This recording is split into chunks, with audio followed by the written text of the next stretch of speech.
In this video, I will be showing you how to become best friends on Snapchat.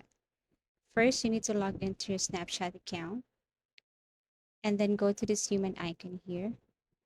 Now go to your friends list and look for that someone you want it to be your best friend in Snapchat.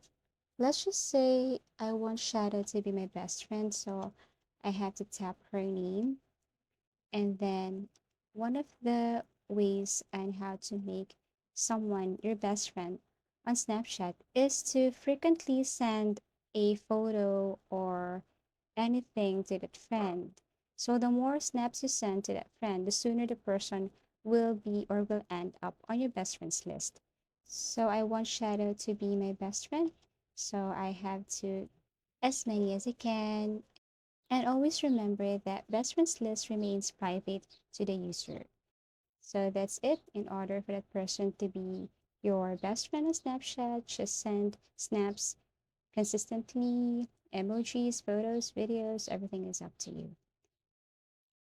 Another way on how to become best friends on Snapchat is to just go to My Friends, or you can just go directly to your chat box, long press the name of the person, for example, Shadow. And then when you long press this one, you can see here Pin Shadow 1015 as your BFF. So you can see here to Pin Shadow as your number one best friend. Subscribe to Snapchat. Click Learn More to subscribe. That's it. Thank you for watching.